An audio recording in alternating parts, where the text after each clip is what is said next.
നമസ്കാരം, ഞാൻ അദ്വാത്മിക ഷിൽജോ. എല്ലാവർക്കും മലയാളം എക്സ്പ്രസ് ന്യൂസിലെ പ്രഭാത വാർത്തകളിലേക്ക് സ്വാഗതം. കാപ്പ കേസിൽ ജയിലിലുള്ള തിരുവനന്തപുരം കോർപ്പറേഷനിലെ ബിജെപി കൌൺസിലർ ആർ സുഗതന് കൌൺസിലിൽ പങ്കെടുക്കുന്നതിന് 6 മാസത്തേക്ക് അവധി നൽകാൻ കൌൺസിൽ യോഗം തീരുമാനിച്ചു.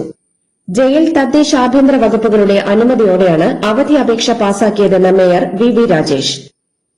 തിരുവനന്തപുരത്തെ ബിജെപി കൌൺസിലർ ആർ സുഗതന്റെ അവധി അപേക്ഷയിൽ അനുകൂല മറുപടി നൽകിയ ആഭ്യന്തര വകുപ്പ് അണ്ടർ സെക്രട്ടറിക്കെതിരെ അന്വേഷണം. സുഗതൻ നൽകിയ അപേക്ഷ തദ്ദേശ വകുപ്പിന്റെ അഭിപ്രായത്തിന് വിട്ടിരുന്നു. അവധി അപേക്ഷ കൌൺസിലിന് പരിഗണിക്കാമെന്നാണ് തദ്ദേശ വകുപ്പ് മറുപടി നൽകിയത്. അപേക്ഷയിൽ മന്ത്രിയോ വകുപ്പ് സെക്രട്ടറിയോ അറിയാതെ സുഗതനും ബിജെപിക്കും അനുകൂലമായി തീരുമാനമെടുത്തതാണ് വിവാദമായത്. ബിജെപി കൌൺസിലറായ സുഗതന് അനുകൂലമായി ജയിൽ വകുപ്പും ആഭ്യന്തര വകുപ്പും കത്ത് നൽകിയതിൽ ആഭ്യന്തരമന്ത്രി രമേശ് ചെന്നിത്തല അതൃപ്തി രേഖപ്പെടുത്തി. ഉദ്യോഗസ്ഥർ നിരുത്തരവാദപരമായാണ് നടപടി സ്വീകരിച്ചതെന്നും പരിശോധിക്കുമെന്നും ചെന്നിത്തല. കനത്ത മഴ മൂലം വയനാട്ടിലെ എല്ലാ വിദ്യാഭ്യാസ സ്ഥാപനങ്ങൾക്കും ഇന്ന് അവധി പ്രഖ്യാപിച്ചു. വിഴിഞ്ഞം മുതലപ്പുഴയിൽ ശക്തമായ തിരയിൽപ്പെട്ട് ബോട്ട് മറിഞ്ഞ് 2 തൊഴിലാളികളെ കാണാതായി. അഞ്ചുതെങ്ങ് സ്വദേശികളാണ് വള്ളത്തിലുണ്ടായിരുന്നത്. കോസ്റ്റൽ ഗാർഡ് സംഘം രക്ഷാപ്രവർത്തനം നടത്തി. ജയിൽ മേധാവി എസ് ശ്രീജിത്തിനെ ഡിജിപിയായി സ്ഥാനക്കയറ്റം നൽകി. എസ് ശ്രീജിത്ത് ജയിൽ മേധാവിയായി സേവനം തുടരും. അനുമതിയില്ലാതെ വിദേശയാത്ര നടത്തിയത് വിവാദമായിരുന്നു. ADGP M R. അജിത് കുമാർ സസ്പെൻഷനിലായതാണ് ശ്രീജിത്തിന് ഗുണമായത്. യോഗേഷ് ഗുപ്തയെ വെവ്കോ സിഎംഡിയായും ബൽറാം കുമാർ ഉപാധ്യയെ ഫയർഫോഴ്സ് മേധാവിയായും നിയമിച്ചു. കൊച്ചി മെട്രോയിൽ യാത്രക്കാരുടെ എണ്ണത്തിൽ റെക്കോർഡ് വർധന. യാത്രക്കാരുടെ എണ്ണം 1 ലക്ഷം കടന്ന് 1.01 ലക്ഷത്തിലെത്തി. 2025-26 സാമ്പത്തിക വർഷത്തിൽ കമ്പനിയുടെ അറ്റ നഷ്ടം 2024-25 430.50 കോടി രൂപയിൽ നിന്നും 352.49 കോടി രൂപയായി കുറഞ്ഞു. 52.64 കോടി രൂപയുടെ പ്രവർത്തന ലാഭവും നേടി. കൊച്ചി മെട്രോയുടെ 2ാം ഘട്ട പാതയിൽ കാക്കനാട് സ്മാർട്ട് സിറ്റിയിലേക്കും ഇൻഫോ പാർക്കിലേക്കുമുള്ള സർവീസ് ആരംഭിക്കും. പിഎം ശ്രീ പദ്ധതി നടപ്പിലാക്കാൻ അന്തിമ തീരുമാനമെടുത്തിട്ടില്ലെന്ന് റവന്യൂ മന്ത്രി എ.പി. അനിൽകുമാർ. മന്ത്രിസഭ വിശദമായി ചർച്ച ചെയ്തു. മന്ത്രിതല ഉപസമിതി പഠനം നടത്തി റിപ്പോർട്ട് സമർപ്പിച്ച ശേഷം തീരുമാനം കൈക്കൊള്ളുമെന്നും അനിൽകുമാർ വ്യക്തമാക്കി. പിഎം ശ്രീ പദ്ധതി നടപ്പിലാക്കാൻ യുഡിഎഫ് സർക്കാരിനോട് ആരാണ് ആവശ്യപ്പെട്ടതെന്ന് മുൻ റവന്യൂ മന്ത്രി കെ രാജൻ എംഎൽഎ.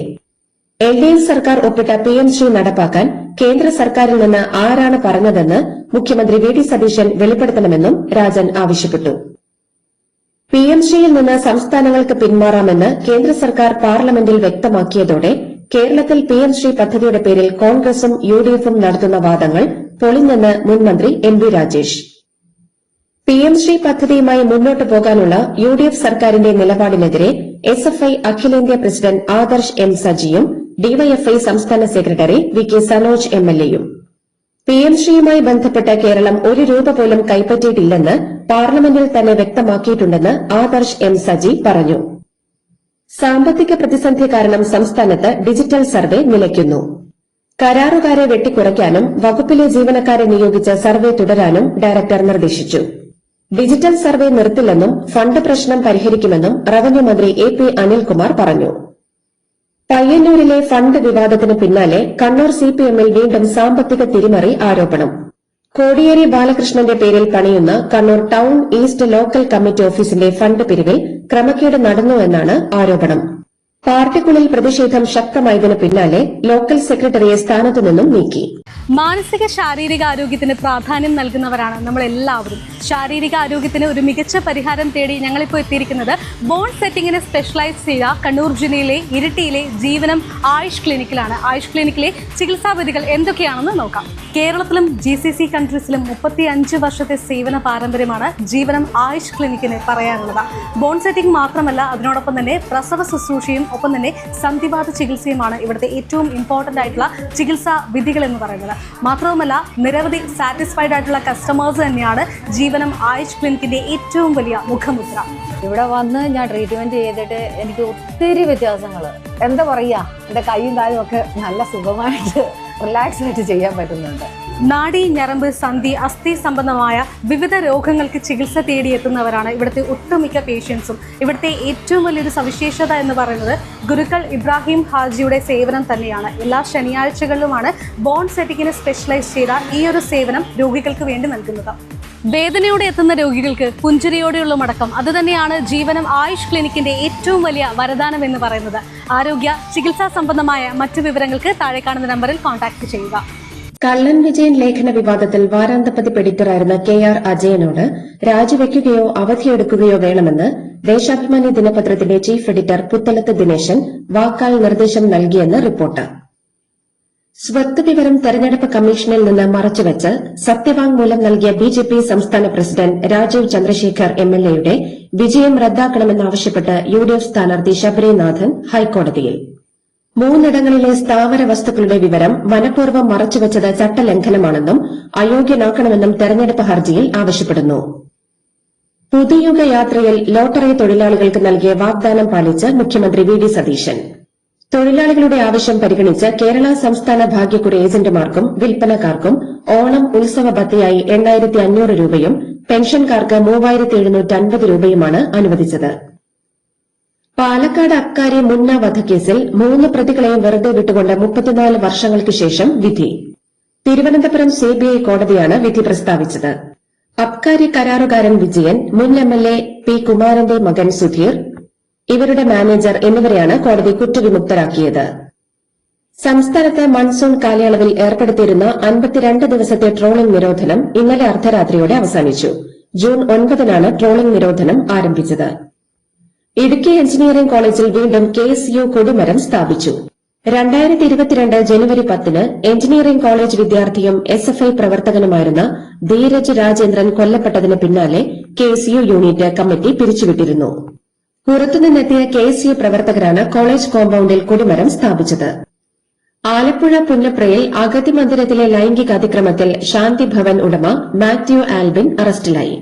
സ്ഥാപനത്തിലെ ജീവനക്കാരി നൽകിയ പരാതിയിലാണ് അറസ്റ്റ്. തമിഴ്നാട്ടിൽ മുഖ്യമന്ത്രി C. ജോസഫ് വിജയ് രാജിവെച്ച തിരുച്ചി ഈസ്റ്റ് അടക്കം 5 മണ്ഡലങ്ങളിലേക്കുള്ള ഉപതെരഞ്ഞെടുപ്പുകൾ ഓഗസ്റ്റിൽ നടക്കില്ല. തമിഴ്നാട്ടിലെ 5 നിയമസഭാ മണ്ഡലങ്ങളിൽ ഉപതെരഞ്ഞെടുപ്പ് പ്രഖ്യാപിക്കുന്നത് വിലക്കിക്കൊണ്ടുള്ള ഇടക്കാല സ്റ്റേ മദ്രാസ് ഹൈക്കോടതി നീട്ടി.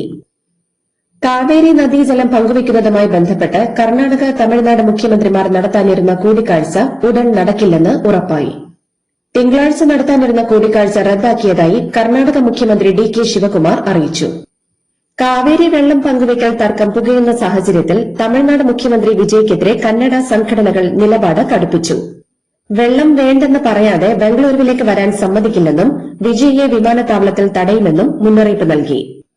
മഹാരാഷ്ട്രയിലെ യവൻമാൾ ജില്ലയിൽ കനത്ത മഴയിൽ കവിഞ്ഞൊഴുകിയ കുപ്തി പുഴയ്ക്ക് കുറുകെയുള്ള പാലത്തിലൂടെ കടക്കാൻ ശ്രമിച്ച കാർ ശക്തമായ വെള്ളപ്പൊക്കത്തിൽ ഒഴുകിപ്പോയി. ഒരു കുടുംബത്തിലെ 3 പേർ മരിച്ചു.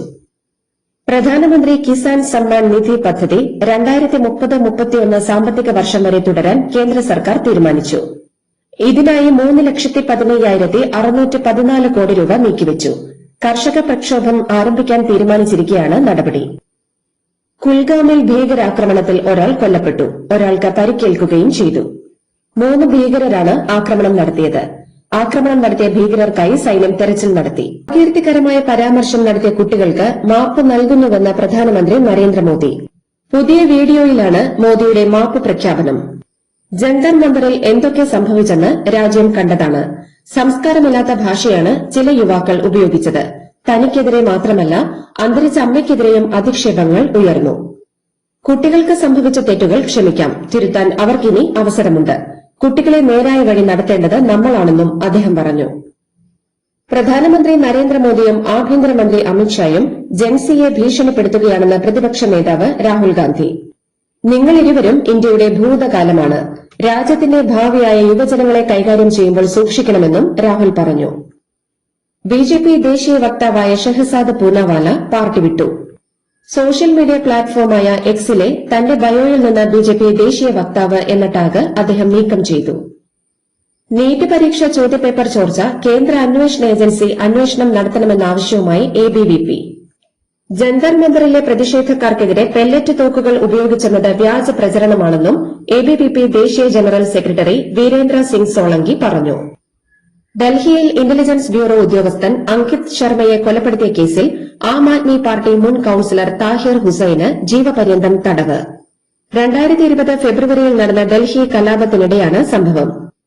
അമേരിക്കയ്ക്ക് താവളമൊരുക്കുന്ന രാജ്യങ്ങൾക്ക് ഇറാന്റെ ഭീഷണി. ബൾഗേറിയ, സൈപ്രസ് തുടങ്ങിയ രാജ്യങ്ങളിലെ വിദേശ സൈനിക താവളങ്ങൾ ദുരുപയോഗം ചെയ്താൽ ഗുരുതര പ്രത്യാഘാതങ്ങൾ നേരിടേണ്ടി വരുമെന്ന് ഇറാൻ വിദേശകാര്യമന്ത്രി മുന്നറിയിപ്പ് നൽകി. അഭയാർത്ഥി വിഷയത്തിൽ സ്പെയിനിനെതിരെ ഇറ്റലി. മൊറോക്കോയിൽ നിന്ന് സ്പെയിനിലെ സെയൂട്ട മേഖലയിലേക്ക് 10,000-കണക്കിന് അഭയാർത്ഥികൾ അതിക്രമിച്ച് കയറിയതിനെ തുടർന്ന് ഷെങ്കൻ കരാറിൽ നിന്ന് സ്പെയിനിനെ പുറത്താക്കണമെന്ന് ഇറ്റലി ആവശ്യപ്പെട്ടു. പാകിസ്ഥാനിലെ ഭരണകൂട സംവിധാനങ്ങൾ പൂർണ്ണമായും തകർന്നുവെന്നും ഇന്ത്യയിലെ കോക്രോച്ച് പാർട്ടിയുടെ മാതൃകയിലുള്ള യുവജന പ്രക്ഷോഭം പാകിസ്ഥാനിലുണ്ടായാൽ സകലതിനെയും അട്ടിമറിക്കുമെന്നും പാക് ആഭ്യന്തരമന്ത്രി മുഹസിൻ നഖ്വി. അമേരിക്കൻ AI മോഡലുകളുടെ ഔട്ട്പുട്ടുകൾ ഉപയോഗിച്ച് ചൈന സൈനിക AI സംവിധാനങ്ങളെ പരിശീലിപ്പിക്കുന്നതായി റിപ്പോർട്ട്. മോഡൽ ഡിസ്റ്റിലേഷൻ എന്ന സാങ്കേതിക വിദ്യ ഉപയോഗിച്ച് US മോഡലുകളുടെ കഴിവുകൾ സ്വന്തമാക്കുന്നു എന്നാണ് ആരോപണം. ഇത് US ചൈന AI സുരക്ഷാ ചർച്ചകളിൽ പുതിയ തർക്കവിഷയമായി. കോമൺവെൽത്ത് ഗെയിംസിൽ ജൂഡോയിൽ ചരിത്രമെഴുതി ഇന്ത്യയുടെ അസ്മിത ഡേ. വനിതകളുടെ 48 കിലോഗ്രാം വിഭാഗത്തിൽ കാനഡയുടെ ഹെയ്ദി ക്വാച്ചിനെ തോൽപ്പിച്ച് സ്വർണം നേടി ഈ നേട്ടത്തിലെത്തുന്ന ആദ്യ ഇന്ത്യൻ താരമെന്ന ചരിത്ര നേട്ടവും അവർ സ്വന്തമാക്കി. ജൂഡോയിൽ പുരുഷന്മാരുടെ 60 കിലോഗ്രാമിലും ഇന്ത്യ സ്വർണം നേടി. ഓസ്ട്രേലിയയുടെ ജോഷ്വ കാറ്റ്സിനെ തോൽപ്പിച്ച് ഹർഷ് സിംഗാണ് സ്വർണം നേടിയത്. വനിതകളുടെ 57 കിലോഗ്രാം വിഭാഗത്തിൽ ഇന്ത്യയുടെ ജൂഡോ താരം യാമിനി മൌര്യ വെള്ളി മെഡൽ നേടി. കോമൺവെൽത്ത് ഗെയിംസിൽ പുരുഷന്മാരുടെ ജാവലിൻ ത്രോയിൽ ഇന്ത്യയുടെ സൂപ്പർ താരം നീരജ് ചോപ്രയ്ക്ക് വെള്ളി മെഡൽ. ഇന്ത്യയുടെ യുവതാരം യശ്വീർ സിംഗിനാണ് വെങ്കല മെഡൽ. ശ്രീലങ്കൻ താരം റുമേഷ് പതിരകെ സ്വർണം നേടി. കോമൺവെൽത്ത് ഗെയിംസിലെ ബോക്സിംഗ് റിംഗിൽ മെഡൽ ഉറപ്പിച്ച് ഇന്ത്യയുടെ 5 താരങ്ങൾ ഫൈനലിൽ. പ്രീതി പവാർ, അങ്കുഷ് പങ്കൽ, ജെയ്സ്മിൻ ലംബോറിയ, അരുന്ധതി ചൌധരി, ജന്തുമണി സിംഗ് എന്നിവരാണ് ഫൈനലിലെത്തിയത്. മുൻ ഇന്ത്യൻ സൂപ്പർ ലീഗ് ഷീൽഡ് ജേതാക്കളായ ജംഷഡ്പൂർ FC ഈ വർഷത്തെ ISL ഫുട്ബോൾ മത്സരങ്ങളിൽ പങ്കെടുക്കില്ല. AIFF നിശ്ചയിച്ച പങ്കാളിത്ത ഫീസ് അടയ്ക്കാത്തതിനാലാണ് ജംഷഡ്പൂർ FC രാജ്യത്തെ മുൻനിര ഫുട്ബോൾ ലീഗിൽ നിന്ന് പുറത്താകുന്നത്. ലോകകപ്പ് അടക്കമുള്ള പ്രധാന ടൂർണമെന്റുകളുടെ ഓഹരികൾ സ്വകാര്യ നിക്ഷേപകർക്ക് വിൽക്കാനുള്ള ഫിഫയുടെ വിവാദ നീക്കത്തിൽ പ്രതിഷേധിച്ച് ഫിഫ പ്രസിഡന്റ് ജിയാനി ഇൻഫാന്റിനോയുടെ സീനിയർ ഉപദേഷ്ടാവ് കാർലോസ് കോർഡെയ്റോ രാജിവെച്ചു.